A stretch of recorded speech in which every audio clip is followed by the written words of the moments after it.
What's up, everybody? We're back for another episode of Spring Practice Reports. We've got a pretty good set of reports for you guys today.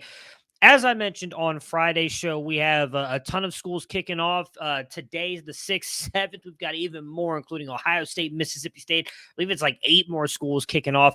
Now, with that being said, I'm recording this sort of early in the afternoon on March 6th. So some of these reports haven't quite come through yet. So for some teams like Troy and some others that kicked off today on the 6th, I didn't quite find enough notes. So I'll probably push those till the 7th. And with a lot of these schools kicking off back-to-back days, I'll try and do these every day. And as we start moving forward, because some teams will tell you, practice one day off, practice another day. We'll move these to every other day. But I did want to try and get a bunch of these in today. So we're going to start with Florida. Now, they started on the 4th. They've only had one practice since then, and there wasn't much talked about in that practice. The most notable things is that Billy Napier spent most of his times with the quarterbacks, and per his quote, he expects the winner of this quarterback job to kind of be the leader of the offense and the team. No real talk about who that's going to be. We expect it to be Graham Mertz just based on what we saw out of Jack Miller in that bowl game. But as of right now, they're not leaning either way. Apparently, Mertz did make a couple nice plays in the practice. Didn't really see much from Jack Miller. The only other players really getting any praise whatsoever in the spring practice so far was Ricky Pearsall, Trevor Etienne, and Montrell Johnson. It seems like they are building this offense around those three, and it does seem like it is still going to be a committee, at least based on the early one practice report here in the running back room between Etienne and Montrell Johnson. Obviously, Etienne really seemed to take control of that backfield toward the end of the year and really look like the better player, but they're still leaning on Montrell. He got just as many carries in practice, and they say he looked amazing. Moving on over to Boston College. Not much here either. All the talk came from head coach. My God, his name just jumped out of my head. So he's at Ohio State too. And why I cannot remember for the life of me. His name is going to drive me crazy. But he was praising current transfer in UCF wide receiver Ryan O'Keefe, who he said he believes is potentially the fastest player in the ACC, and that has been showing up in practice. He is excited about Jeff Hafley. I knew I was going to get it eventually. Jeff Hafley. He is excited about Ryan O'Keefe being there. He was just praising him a ton with how fast he was and how good he looked in practice. Sticking in the ACC, Miami. They are getting hit with injuries this spring. So they have upwards of 20 players out currently. The main ones for us, tight end Elijah Arroyo. Obviously, running back Trevante Citizen is still not back yet. They did not say if they're going to miss all of spring, but as of right now, these guys are not in practice. A lot of offensive linemen and defensive players. Again, they had upwards of 20 players that were counted missing from the first spring practice. However, there are some exciting news. The offense was running much different than last year based on all the reports coming out of there. And we know that Sean Dawson has come over and is going to hopefully make this into a more pass-friendly and quick-hitting offense, and that showed in the first practice. There was a lot of quick passing from the quarterbacks. They had bubble passes to the wide receivers, and they had the quarterbacks getting the ball out quickly in rapid-fire manner. They had the offense spread out, and that they wanted the media and everybody there to see that this is their goal and plan this year. They want to spread the defense out and get the ball out quickly while also pushing the ball deep, incorporating some modern spread offense type stuff into this offense. If that's the case, Tyler Van Dyke could have a really bounce back year. I mean, he was a guy that, we all know. Anybody who's been following this channel knows that Felix Sharp was very high on and just had a bad year. Maybe that was because of Gaddis. It really seems like they're trying to change this offense and kind of make it a more modern offense. I will say that from Coach Dawson and from Cristobal, Emory Williams has looked really good, and they're reportedly giving him a shot to win this job. Now, I don't know. It sounds like possibly just coach talk here. I imagine he's really just competing to get the backup job. But all the talk in the first practice was that he is there and he looks the part. He is ready to go and looked really good passing the ball deep in this offense. I still think it's Tyler Van Dyke's offense, but I do think it's good that Emory Williams, who just signed with them in the early signing day window, they didn't really seem that upset in losing Rashada because they had Emory Williams. And the reports that he's already looking good and looking the part in practice, I think is a good thing, at least for the Miami Hurricanes' future. I kind of think this is just coach talk, though. I can't imagine Emory Williams is going to take this job from Tyler Van Dyke, but I do think it is a good thing overall that this offense is pushing this, especially with as bad as it looked last year. On over to USC. Not much to talk about here. They're only one practice at the time of this recording. But the main takeaways were Zachariah Branch was extremely impressive. He made a couple one-handed catches in practice, including a couple over-the-shoulder catches showing off how great his ball tracking was. The bigger thing, though, there's two things in the quarterback room. Malachi Nelson was spotted throwing the ball a little bit, so that is good. Earlier this offseason, if you missed it, he was in a sling. Weren't sure how, quickly he was going to get back, if he was going to kind of be the third stringer behind Miller Moss. He's already throwing. That's good. The biggest news, obviously, if you missed it, Steve Wilfong and I believe Blair Angulo both crystal balled Dylan Raiola to the Trojans. Top-rated quarterback in the 2024 class. Many picture him to be the best quarterback. If he was in this class, I feel like he'd have been the best quarterback.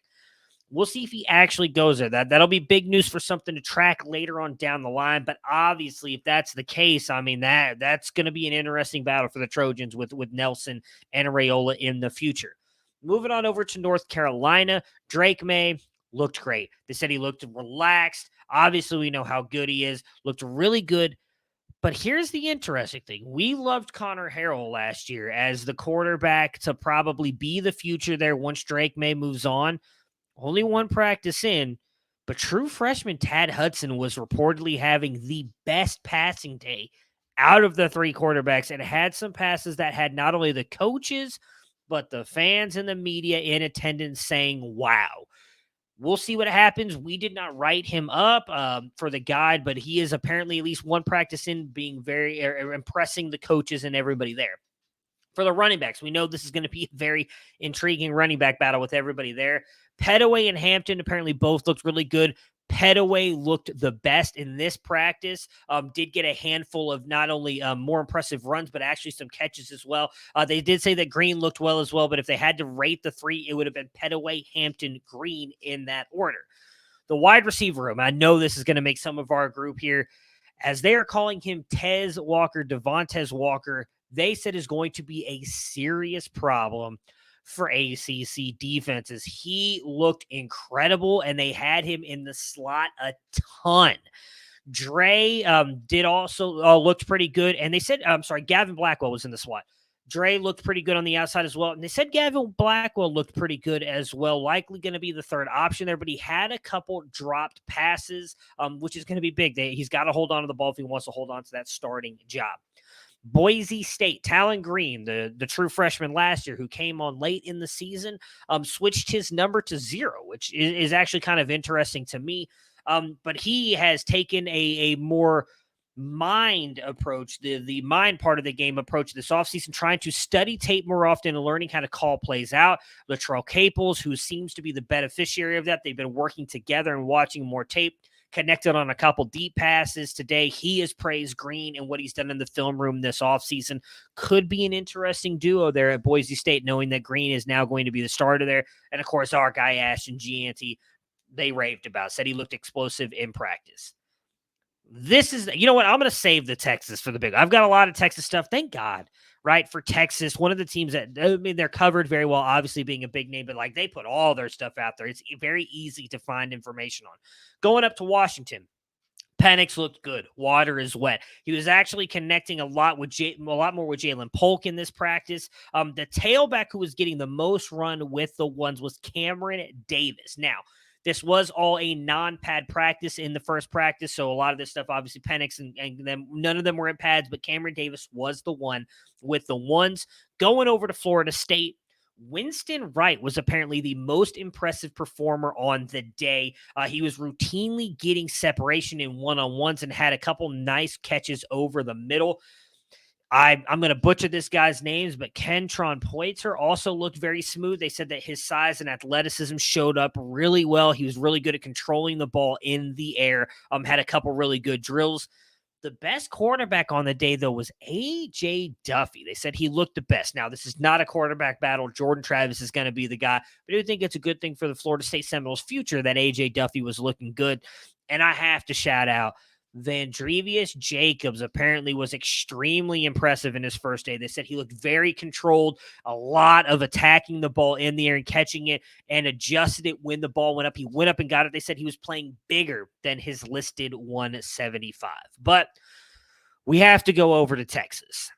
All the talk with the Adam Schefter tweet. I'm just going to start right there. The actual quote from one head coach, Steve Sarkisian, said, and I quote, redshirt freshman Malik Murphy and true freshman Arch Manning can push Quinn Ewers for the job that he won last August if they're up for it.